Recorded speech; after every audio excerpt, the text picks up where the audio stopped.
June 25th, 1906. Madison Square Garden Rooftop Theatre, New York City. A gunshot cracked through the summer air like a verdict. Then another.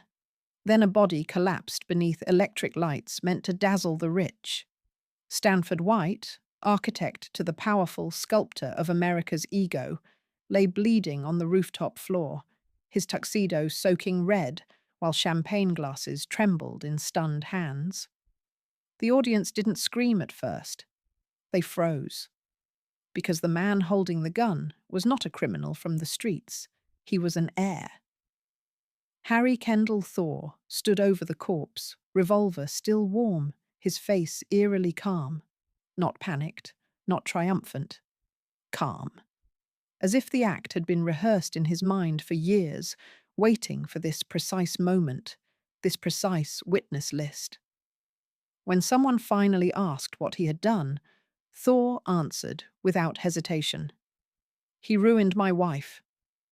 In that instant, one of America's greatest fortunes began to die, not with bankruptcy, not with scandal uncovered by accountants, but with blood, jealousy, and a family name that would never recover. The gunshots did not just kill Stanford White. They ended the illusion that wealth could shield madness. They shattered a dynasty forged in coal and steel, polished by European tutors, and protected for decades by money so powerful it bent courts and newspapers alike. This was the night the House of Thaw went silent, because Harry Kendall Thaw was not supposed to be here, on a rooftop, revolver in hand, committing the most famous murder of the Gilded Age. He was supposed to inherit an empire. He was supposed to represent the future of American aristocracy. Instead, he became its most public disgrace. As police pushed through the crowd, Thaw made no attempt to flee. He handed over the gun with a strange politeness, like a man completing a social obligation. The elite guests, industrialists, socialites, theatre patrons, watched in horror as one of their own was led away. They did not yet understand what they had witnessed.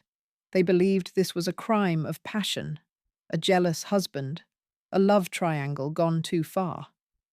They were wrong.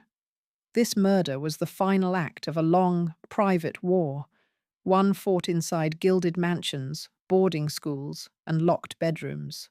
A war between inheritance and sanity, between expectation and cruelty, between a family that believed money could correct anything, and a son who proved it could not. Harry Kendall Thaw was born into a fortune so vast it insulated him from consequences from the moment he took his first breath.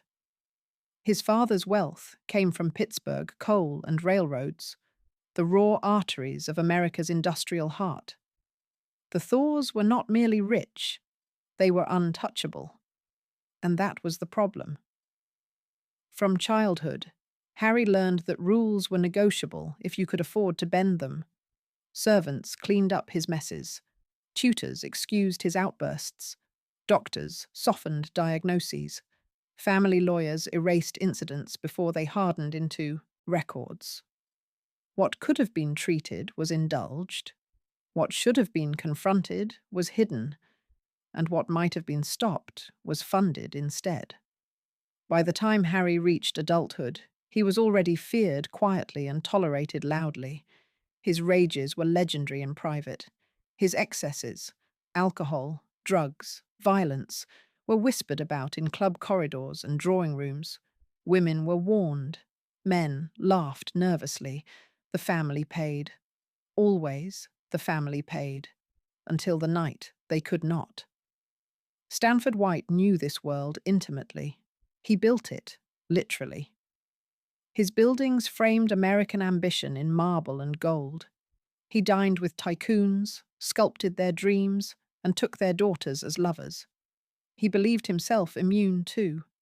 Evelyn Nesbit was one of those daughters. Beautiful, young, commodified by powerful men before she could understand what power meant. White had taken her. Thaw married her. And somewhere between possession and obsession, Harry convinced himself that murder was justice. But this was never about Evelyn alone. This was about a man raised without limits, discovering the one limit money could not erase. It was about a dynasty that mistook control for care, about parents who believed inheritance was more important than intervention. As the police wagon pulled away from Madison Square Garden, New York did not yet know it was watching the slow execution of a family name. The newspapers would soon call it the trial of the century. Psychiatrists would argue. Lawyers would bill fortunes. Judges would bend. Asylums would open and close their gates. But the damage was already done. The Thaw fortune would survive on paper. The properties would remain. The trusts would continue to pay. But the dynasty, the future, the legitimacy, the dream of permanence, died on that rooftop. Because America could forgive greed.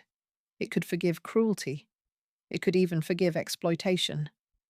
But it could not forgive a rich man who proved that all their money still couldn't make him whole.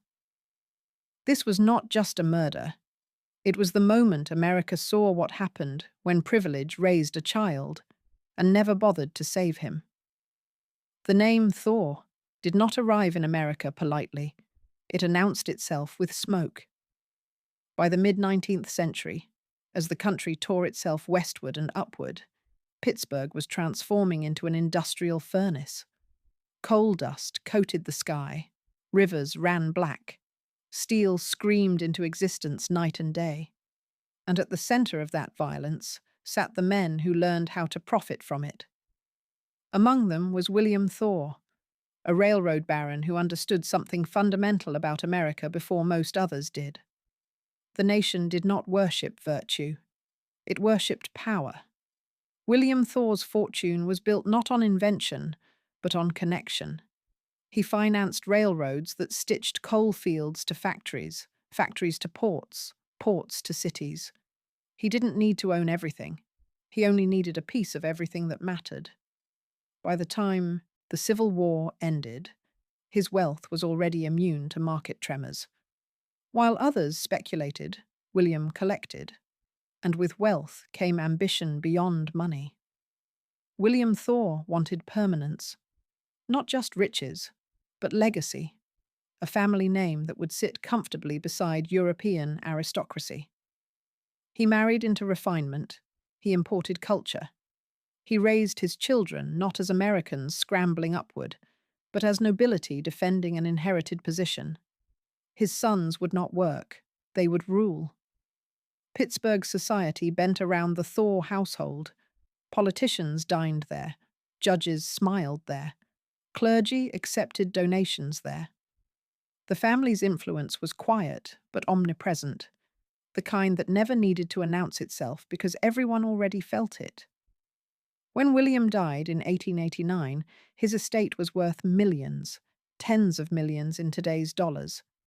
But the true inheritance was not financial. It was psychological. His widow, Mary Copley Thaw, became the keeper of the dynasty's future. She controlled the money. She controlled access. And most importantly, she controlled her youngest son.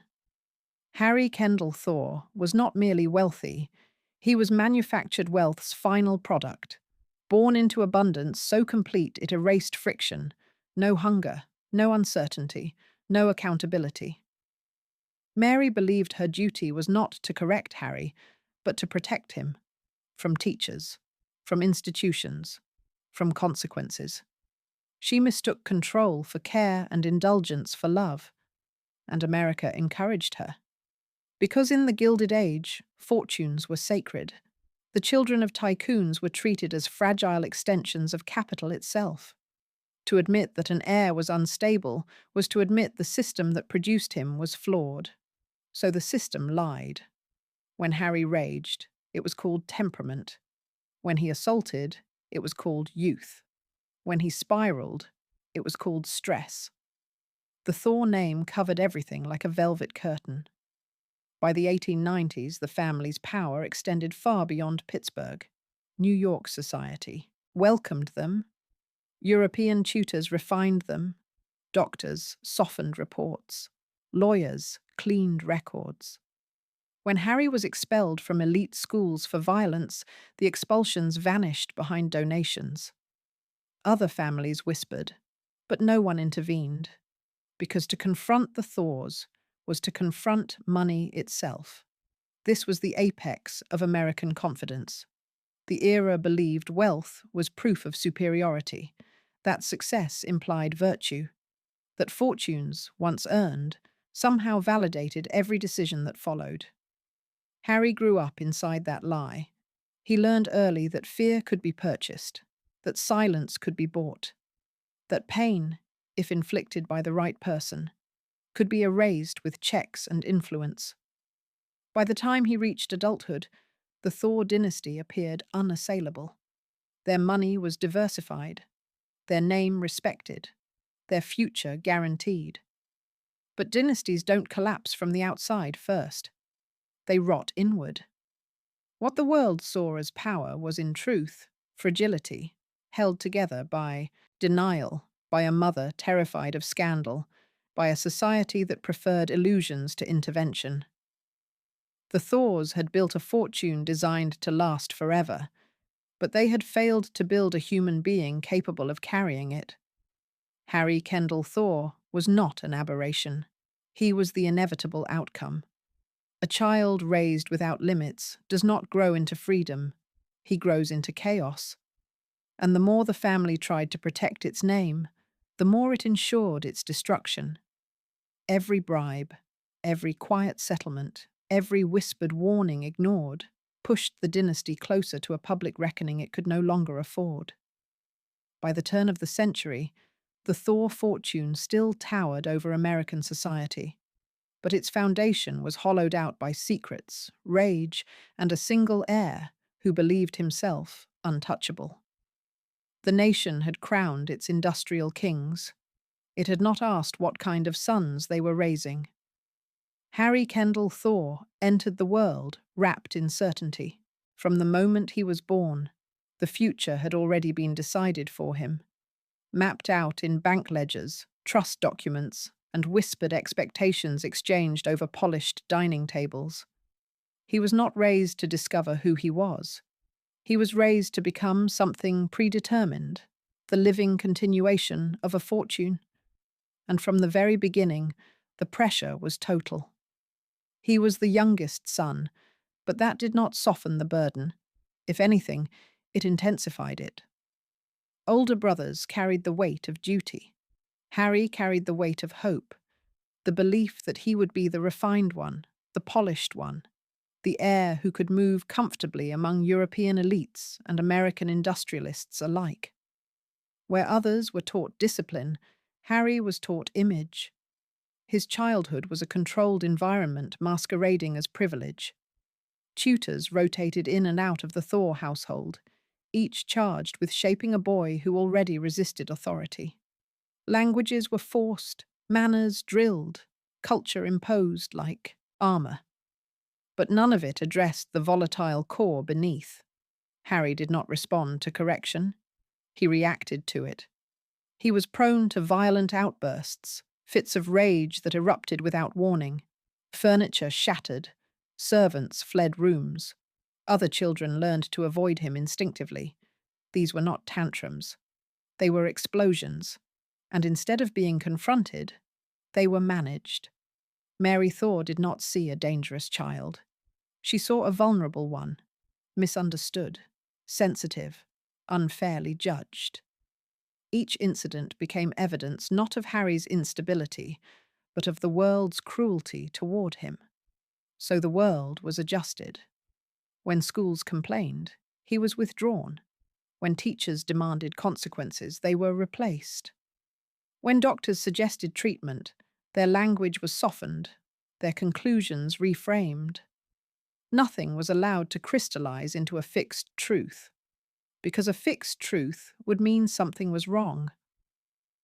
Harry learned early that reality was negotiable, that anger did not disqualify him, that fear in others was a form of power. He learned that if he pushed hard enough, the environment would bend. And it always did. By adolescence, his education became a tour of elite institutions that quietly expelled him.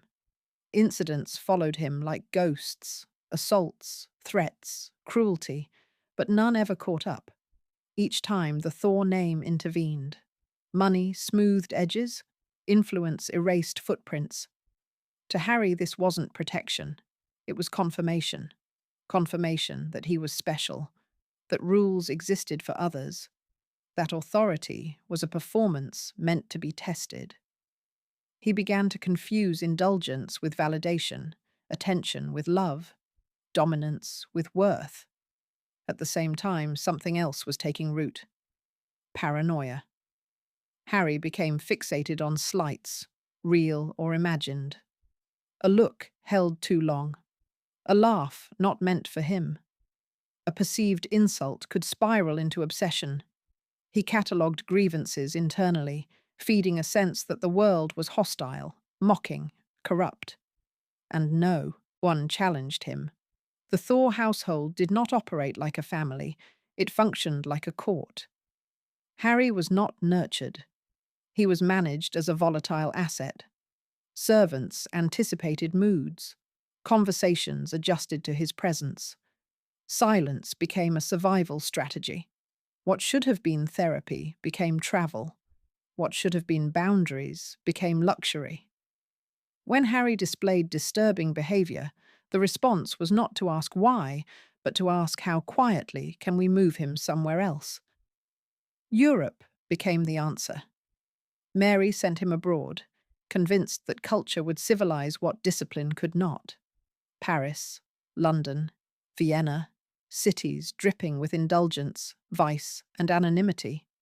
Exactly the wrong environments for a young man already addicted to excess. There, Harry found stimulation without supervision. Alcohol became routine. Drugs became companions. Sexual encounters blurred into transactions. And beneath it all, his resentment grew, not outwardly but inwardly fermenting. He did not feel free. He felt watched, judged, tested. The Heir manufactured for greatness had become a prisoner of expectation and indulgence, trapped between the image he was supposed to embody and the chaos he could not control. By his early 20s, doctors privately acknowledged what the family refused to name. Harry was unstable, possibly dangerous, in need of sustained care. Mary rejected this utterly. To her, doctors were threats, institutions were prisons, treatment was humiliation. She believed her son's greatest enemy was not his mind, but society's refusal to accept him. So she doubled down: more money, more freedom, more insulation. She did not realize she was feeding the very forces that would destroy him. Harry returned to America not as a tempered man, but as a powder keg. He had learned that violence could be excused, that obsession could be indulged, that wealth could overwrite consequence. He was convinced that his emotions, no matter how extreme, were justified. He was also desperate. Desperate for control, for validation, for someone or something to anchor his unraveling sense of self. When he met Evelyn Nesbit, he did not see a person. He saw a solution. But long before Evelyn entered his life, the damage was already complete. The Heir had been built without limits, shaped by denial, and unleashed with resources no individual should ever wield without restraint. This was not a tragedy waiting to happen. It was a design flaw, and the marble walls of the Thaw dynasty had been hiding it for years. The Thaw residences were designed to impress before they were designed to protect. Marble staircases, heavy drapes, gilded mirrors that reflected a family image far more polished than the reality that lived behind them. To visitors, the homes projected restraint, refinement, and absolute control. To those who worked inside them, they felt like pressure chambers. Servants learned quickly that silence was currency. What happened behind the marble walls rarely left them, not because it was insignificant, but because it was dangerous to acknowledge. Tempers flared without warning, objects flew, voices shattered the stillness of rooms meant for quiet luxury. And afterward, everything returned to normal as if nothing had happened at all. This was the rhythm of the Thaw household. Harry's rages intensified as he aged. They were no longer childish explosions, but calculated storms, sustained, frightening, and directed. He did not merely lose control, he imposed it. Servants were berated for imagined slights. Family members were subjected to verbal cruelty that bordered on theatrical. He demanded attention, obedience, and affirmation with equal ferocity. And still, the household adjusted. Mary Thaw believed the solution was vigilance. She hovered. She monitored. She anticipated. She believed that if she stayed close enough, she could absorb the damage. What she did not understand was that proximity without boundaries only deepened Harry's sense of entitlement. In private correspondence, she described him as misunderstood, sensitive, wounded by the expectations placed upon him. She framed his behavior as a response to pressure rather than a source of it. This narrative became doctrine inside the family. Anyone who contradicted it was removed. Doctors who spoke too plainly were dismissed. Servants who complained were replaced. Friends who distanced themselves were labeled disloyal. The household became an echo chamber where Harry's version of events faced no resistance. Within that environment, paranoia flourished. Harry became increasingly convinced that others were conspiring against him, mocking him, undermining him, trying to control his inheritance. He interpreted disagreement as betrayal, concern as insult, advice as attack. And because no one corrected him, his internal reality hardened. The Thaw family did not discuss emotions. They discussed optics. What would people think? What might the newspapers say? How could this be handled quietly? Problems were not solved. They were contained. But containment has a cost. Behind the closed doors, Harry's indulgences escalated. Alcohol was constant.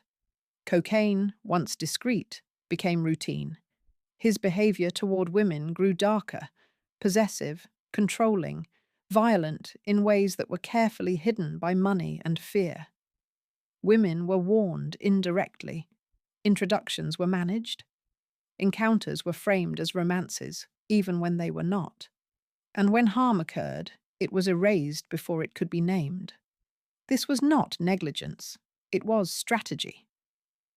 The Thaw dynasty believed its greatest threat was exposure, not pathology. And so they invested enormous effort in maintaining appearances while ignoring the person disintegrating at the center of it all. Harry sensed this hypocrisy. He felt both worshipped and restrained, protected and resented. He knew he was dangerous, but he also knew he was indispensable. Without him, the dynasty had no future. That knowledge became a weapon. He learned how to manipulate guilt, how to weaponize his mother's fear, how to turn concern into capitulation. He understood that his instability terrified the family, but losing him terrified them more, so they gave him everything and took away nothing. Within the marble walls, the heir was not being prepared for leadership. He was being enabled for destruction. The household revolved around crisis prevention rather than growth. Each day was about keeping the next incident from spilling into public view. But something else was happening beneath the surface. Harry's sense of masculinity was collapsing. He felt judged by other men, diminished by their confidence, humiliated by their ease in social spaces. He navigated with tension and resentment. He compared himself constantly and always felt inferior. His wealth did not grant him belonging. It isolated him further. This insecurity metastasized into obsession.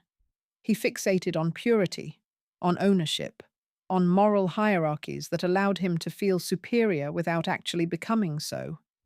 He needed to believe he was righteous, wronged, and justified, and he needed an external villain to carry the blame for his internal chaos.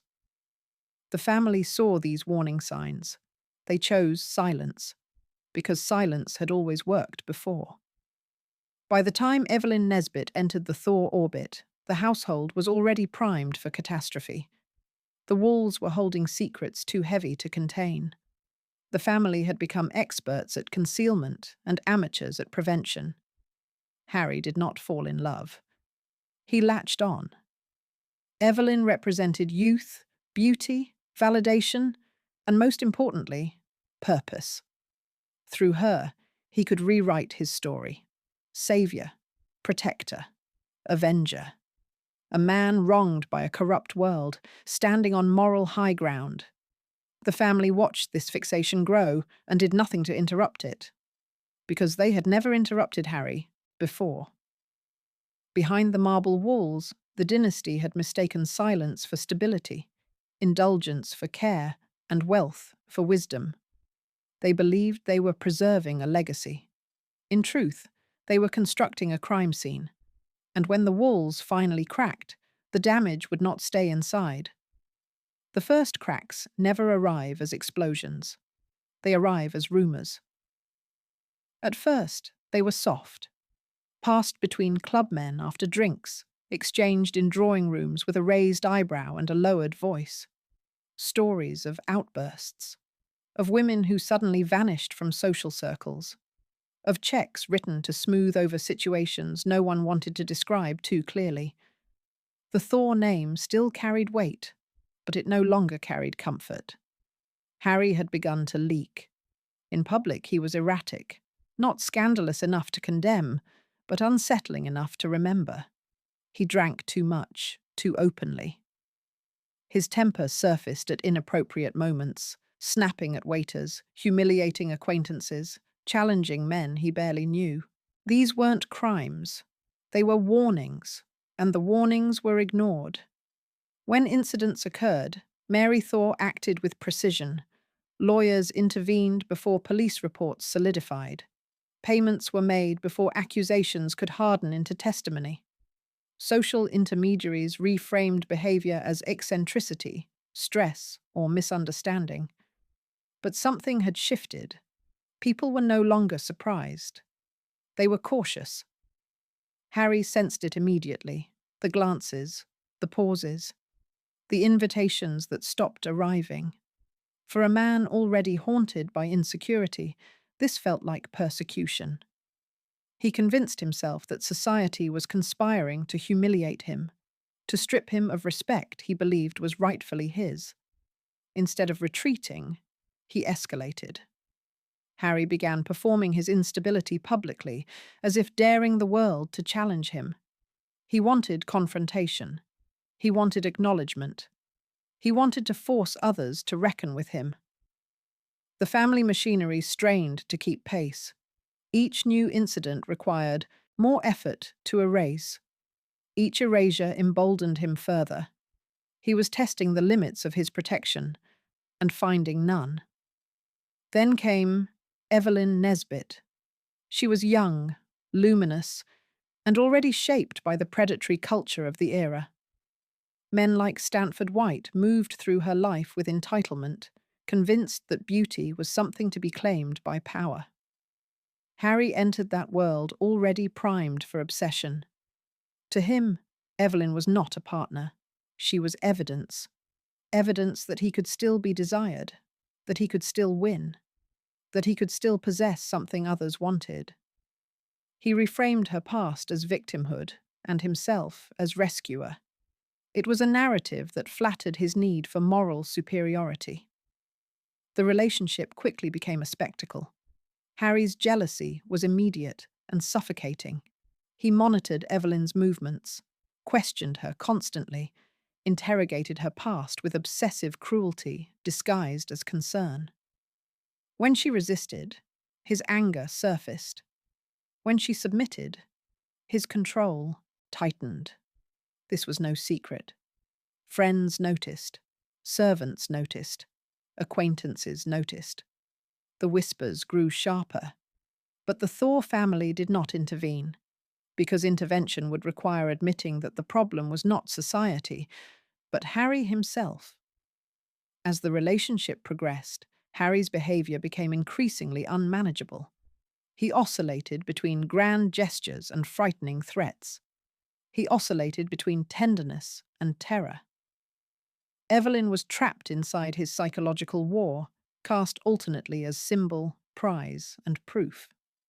And then, the cracks reached the press. Subtle at first, carefully worded, mentions of temperament, of troubled behavior, of eccentric excess. The newspapers still feared the Thaw fortune, but curiosity had begun to outweigh caution. America loved its tycoons, until it sensed blood. Harry responded the only way he knew how, with money and control. He hired private investigators. He tracked Evelyn obsessively. He convinced himself that enemies surrounded him, men who mocked him, corrupted women, and represented everything he despised about himself. Stanford White became the embodiment of that paranoia. White was everything Harry felt he was not: admired, effortless, powerful without explanation. White moved through elite spaces with ease, unconcerned with judgment. To Harry, this was not confidence, it was theft. He became fixated on White, not merely as Evelyn's past, but as a symbol of a world that humiliated him. In Harry's mind, White was not a man. He was a disease, a corrupter, a villain in a story that demanded a final, righteous act. Those around Harry saw the obsession forming. They did nothing. The Thaw family's strategy had always been reactive, never preventative. They waited for incidents, then erased them. But obsession does not dissolve when ignored. It sharpens. By the time Harry's behavior crossed from disturbing into dangerous, the family was already committed to denial, to acknowledge. The threat now would be to admit years of failure. And so they continued pretending this was manageable, until it wasn't. By 1906, Harry Kendall Thaw was unraveling publicly. His marriage was strained. His paranoia was visible. His temper was uncontained. The whispers had turned into anticipation. People sensed something was coming. They just didn't know when, or who would pay for it. The dynasty still stood. The fortune still flowed. But the image was cracked beyond repair. America was no longer watching a wealthy, eccentric spiral. It was watching a disaster approach. And when it arrived, it would not be quiet. The most dangerous enemies Harry Kendall Thaw faced were not in society. They shared his blood. By the time his behavior began attracting public scrutiny, the Thaw family was no longer unified in purpose. What had once been a coordinated effort to protect the dynasty fractured into quiet factions, each member calculating risk, reputation, and survival. At the center of it all stood Mary Thaw. She remained Harry's fiercest defender, but even her certainty was eroding. The incidents were no longer abstract. They were escalating. Her letters grew more anxious, her interventions more frantic. She was no longer managing a difficult son. She was containing a threat. Other family members saw this more clearly, and much earlier. They understood what Mary refused to admit. Harry was not merely embarrassing the dynasty. He was endangering it. Every scandal risked exposure. Every obsession risked violence. Every outburst increased the chance that money would no longer be enough. And for the first time, the question was whispered aloud. What if Harry should not inherit anything at all? This was the unthinkable thought. In the Gilded Age, inheritance was sacred. It was the mechanism by which power reproduced itself. To disinherit an heir was to admit failure, not just personal failure, but systemic failure.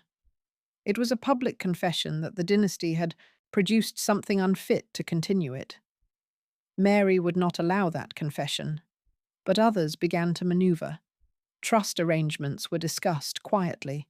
Advisors raised concerns about Harry's capacity. Lawyers floated the possibility of oversight, guardianship, control. These were not acts of cruelty. They were acts of fear.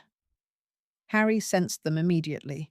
He had always been hyper-attuned to shifts in power, and this felt like betrayal. Conversations stopped when he entered rooms. Letters went unanswered. Decisions were delayed.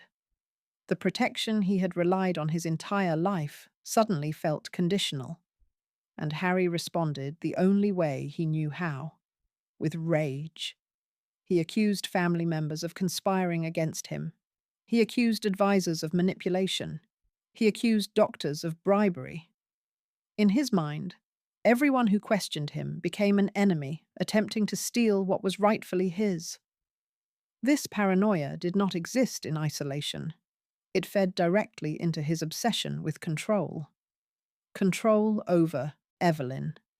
Control over his image. Control over the narrative of his life.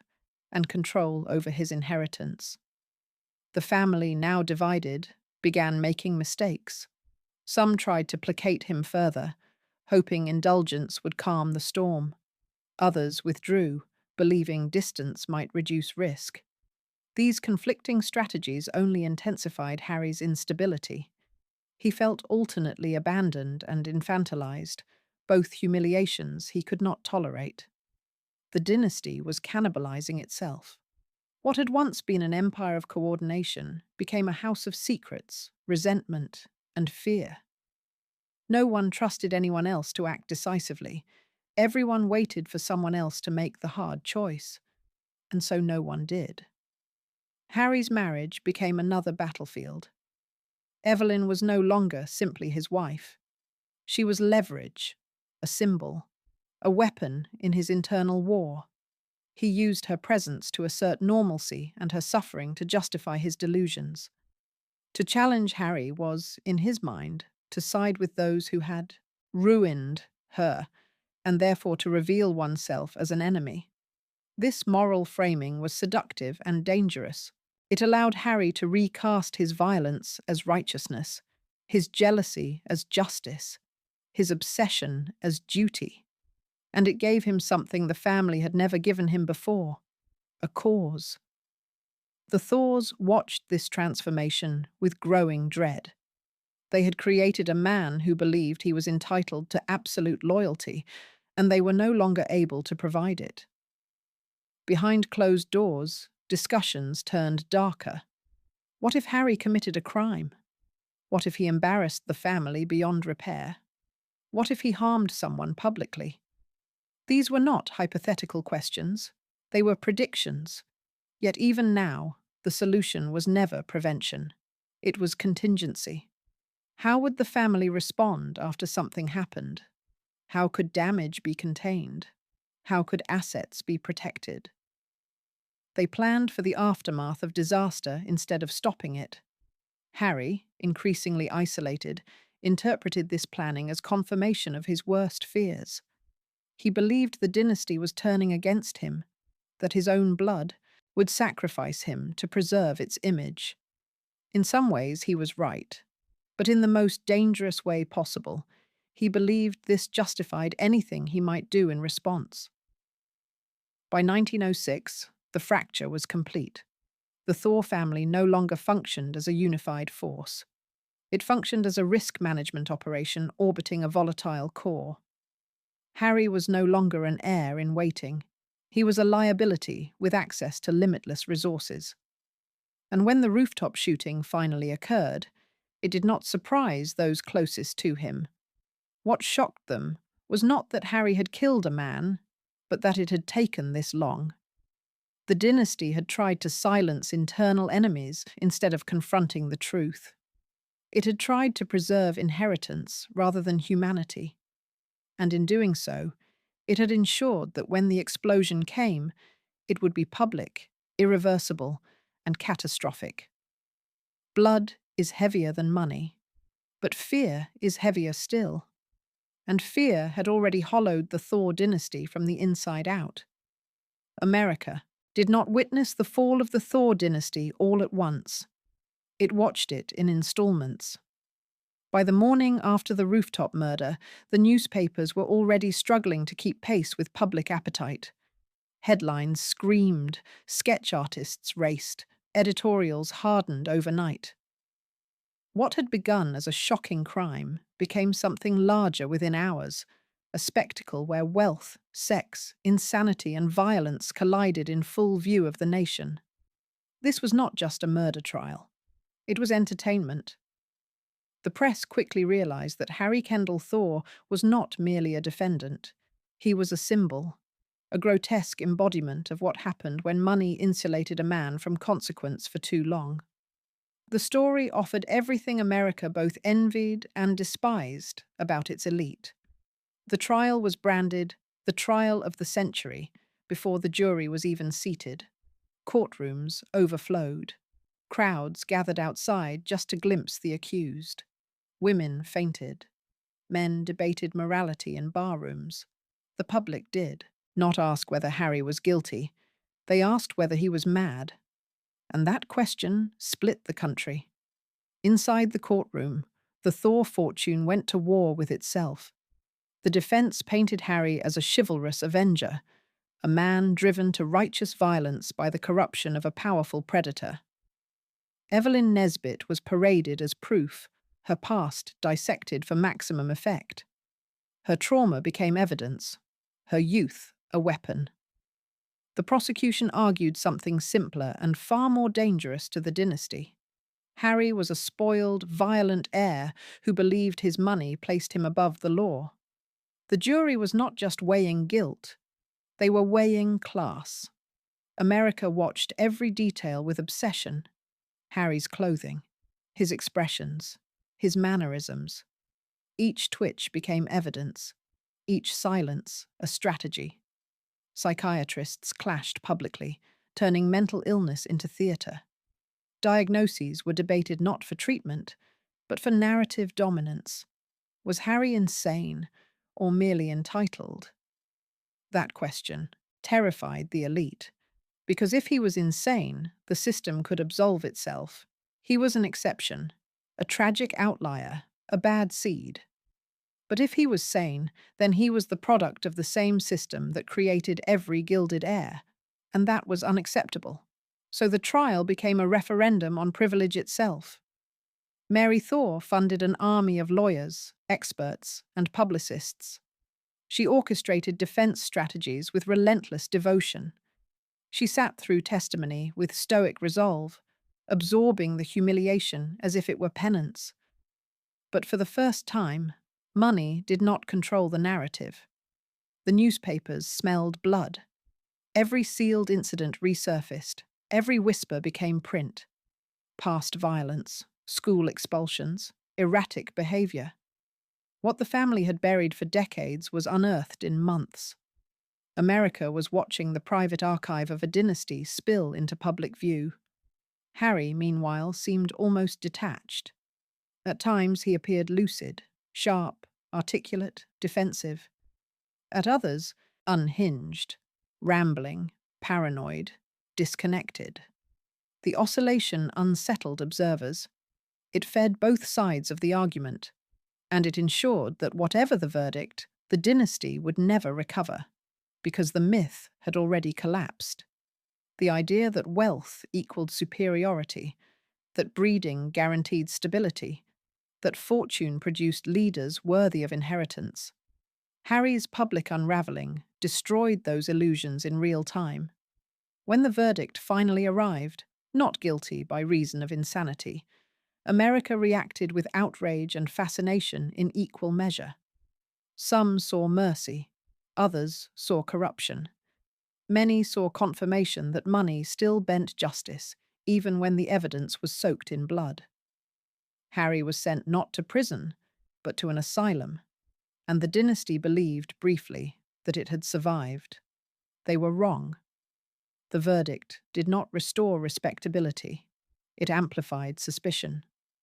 The Thaw name became shorthand for excess and moral failure. Invitations disappeared. Allies distanced themselves. The family retreated from public life, convinced that silence could still salvage something. But America does not forget a spectacle. The fall had become cultural memory. And worse, it wasn't over, because Harry Kendall Thaw was still alive, still wealthy, still obsessed.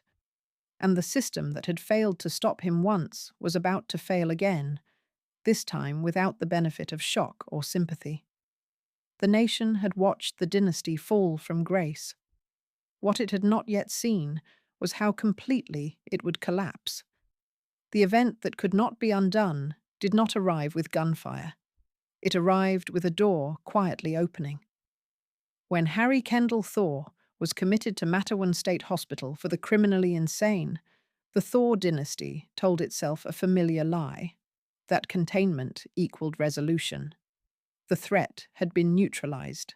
The scandal would cool, time would dull memory, and eventually the name would recover. But containment had always been the family's greatest delusion. Harry did not experience Matawan as punishment. He experienced it as insult. To him, the asylum was not a safeguard. It was captivity imposed by cowards and enemies. He believed he had been betrayed by a system that should have honored him and by a family that had failed to protect him fully. The sense of grievance that had fueled the murder now found a new target. Incarceration did not diminish his obsession. It refined it. Inside the institution, Harry studied the mechanics of his confinement the way other men studied markets. He observed routines, learned weaknesses, identified sympathetic staff, and most importantly, he leveraged the one asset that had never failed him: money. Doctors were influenced, conditions softened, privileges expanded, evaluations became increasingly favorable. Each report edged closer to the conclusion Mary Thaw wanted most, that her son was no longer dangerous, no longer unstable, no longer unfit for freedom. But this was theatre. Harry's behavior. Inside, Matawan was performative. He learned how sanity was supposed to look and wore it like a costume. He adopted the language of remorse without surrendering the beliefs beneath it. He spoke of recovery while quietly nurturing resentment. The system rewarded this. In 1913, after years of pressure, evaluations, and legal maneuvering, Harry Kendall Thaw walked out of the asylum, free. The reaction was immediate and visceral. Public outrage surged. Editorials condemned the release. Former supporters recoiled. The verdict that had already strained faith in justice now collapsed it entirely. America watched a man who had killed in front of hundreds, then convinced doctors he was safe, return to society. The dynasty told itself this was survivable. It was not. Freedom did not stabilize Harry. It unmasked him. Within months, he was drinking heavily again, spending recklessly, reigniting old obsessions. His paranoia intensified, now fed by the belief that the world was watching him with suspicion and hostility. He interpreted criticism as persecution and restraint as conspiracy. The family attempted to intervene, but too late and without unity. Mary was aging. Her control weakened. Other relatives had retreated entirely, choosing distance over responsibility. The machinery that once protected Harry was no longer synchronized, and Harry noticed.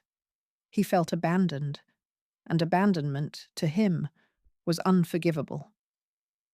The final break came not with violence, but with revelation. Harry began speaking openly, too openly.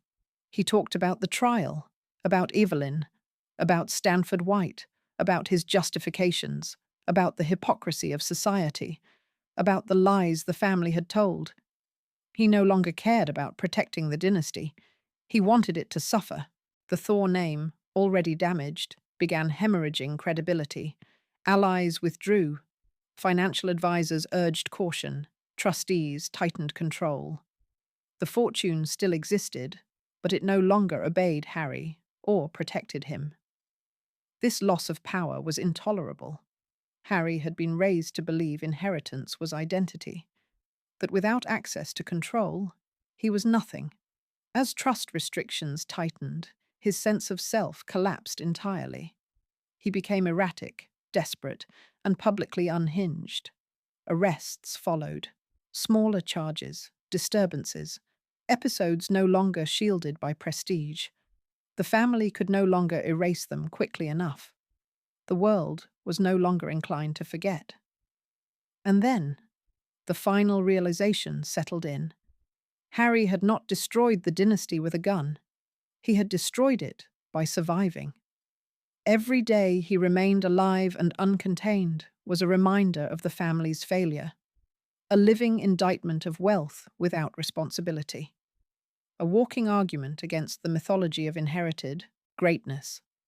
The dynasty's power did not end with a single act. It bled out slowly, publicly, and without dignity. The event that could not be undone was not the murder. It was the moment Harry was released back into the world and proved beyond doubt that the system that created him had learned nothing. The Thaw dynasty did not collapse overnight. It dissolved. And nothing, not money, not influence, not denial, could stop it. When the question is finally asked, who really ended the dynasty, the answer resists simplicity, because no single hand pulled the entire structure down. Harry Kendall Thaw fired the gun. That much is undeniable. He ended a life in public, shattered decorum, and dragged a family name through blood and ink. History records him as the destroyer. But history prefers villains it can isolate.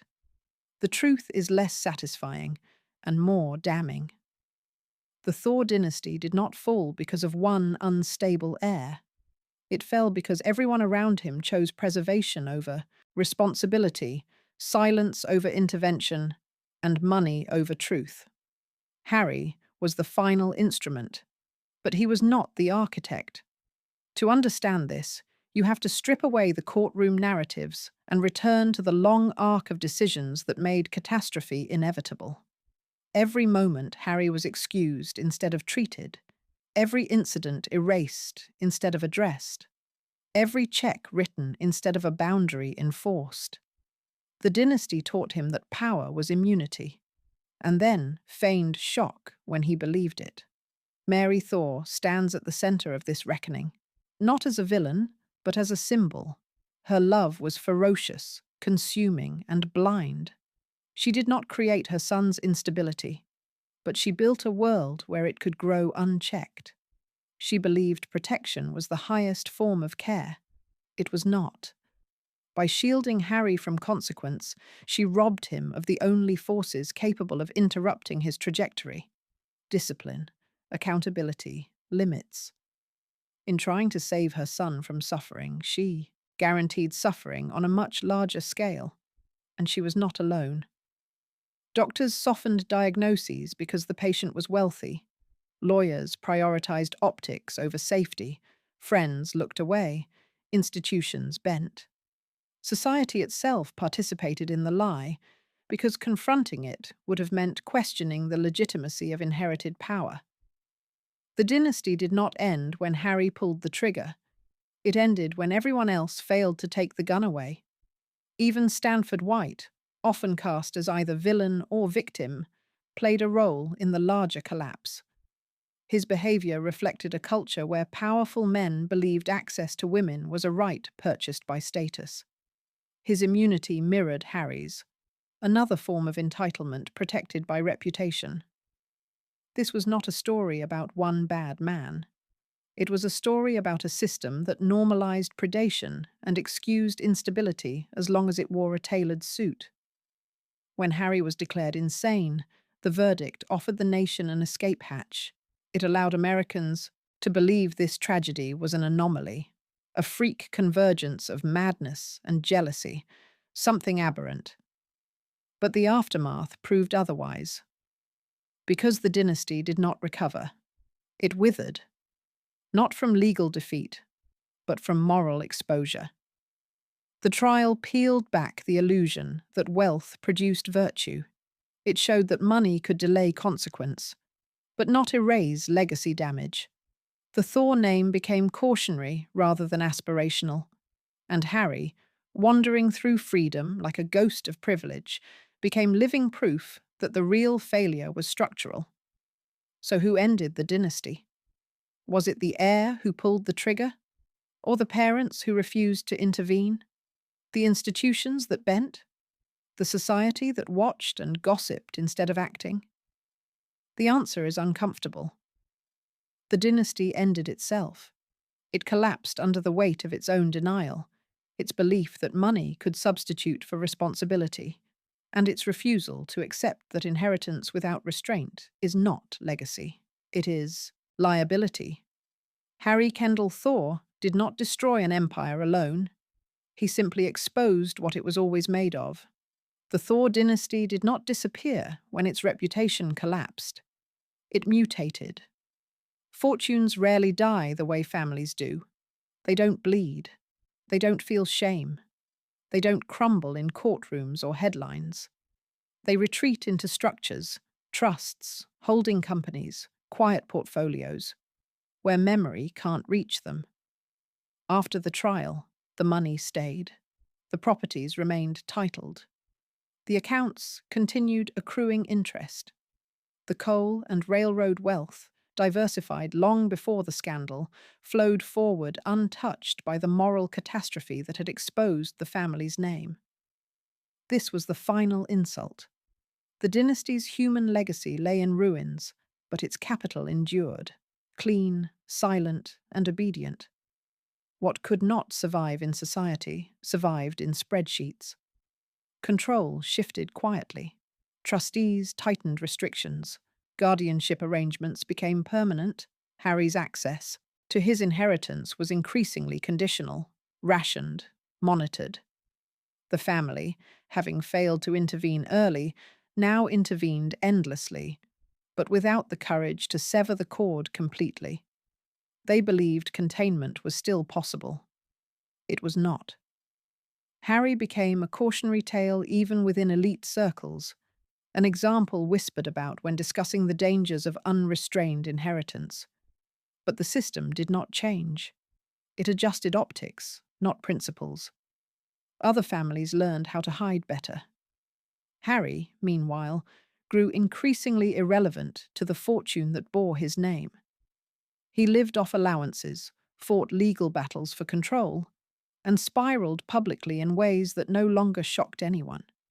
His presence became an inconvenience rather than a threat. The dynasty had survived him, but at the cost of itself. Without a credible heir, the Thaw name lost its future-facing power. It became historical rather than aspirational. The family no longer shaped industry or culture. It existed on paper, not in influence. The wealth was alive. The dynasty was not. When Mary Thaw died, the last emotional anchor was gone.